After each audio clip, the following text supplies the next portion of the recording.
Leo hii nisikize sana kwa makini rafiki yangu, maana nitakwambia yale usiyojua katika maisha yako, na hizi ndizo ishara 5 kubwa zitakazo kuonyesha kwa urahisi mno kama nyota yako imeibwa au imezimwa.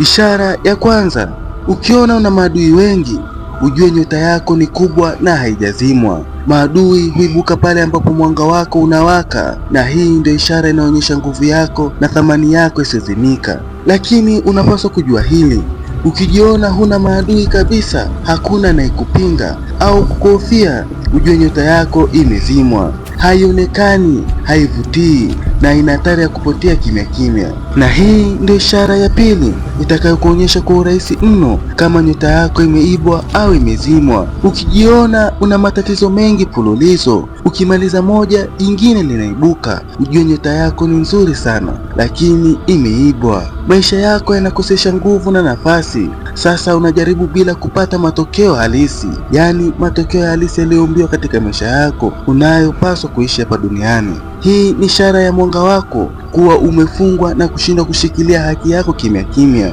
Ishara ya tatu, ukijiona unaota ndoto za kuokota vichenchi, ujue nyota yako imezimwa. Na zaidi, ukiona unamiliki vitu vyenye thamani kubwa lakini kwa uhalisia huna kabisa, ujue nyota yako imeibiwa. Hii ni ishara ya kwamba bado mwanga wako upo lakini umechukuliwa au kufifia kimya kimya.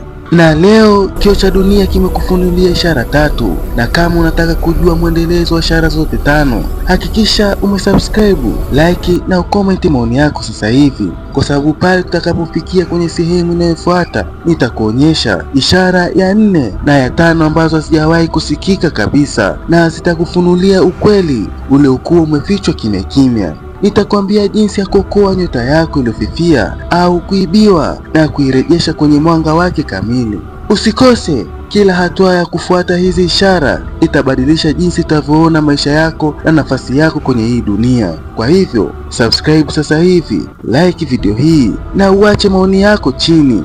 Usikose sehemu inayofuata, na muda huu na kuaga. Tukutane katika vipindi vijavyo. Bye bye.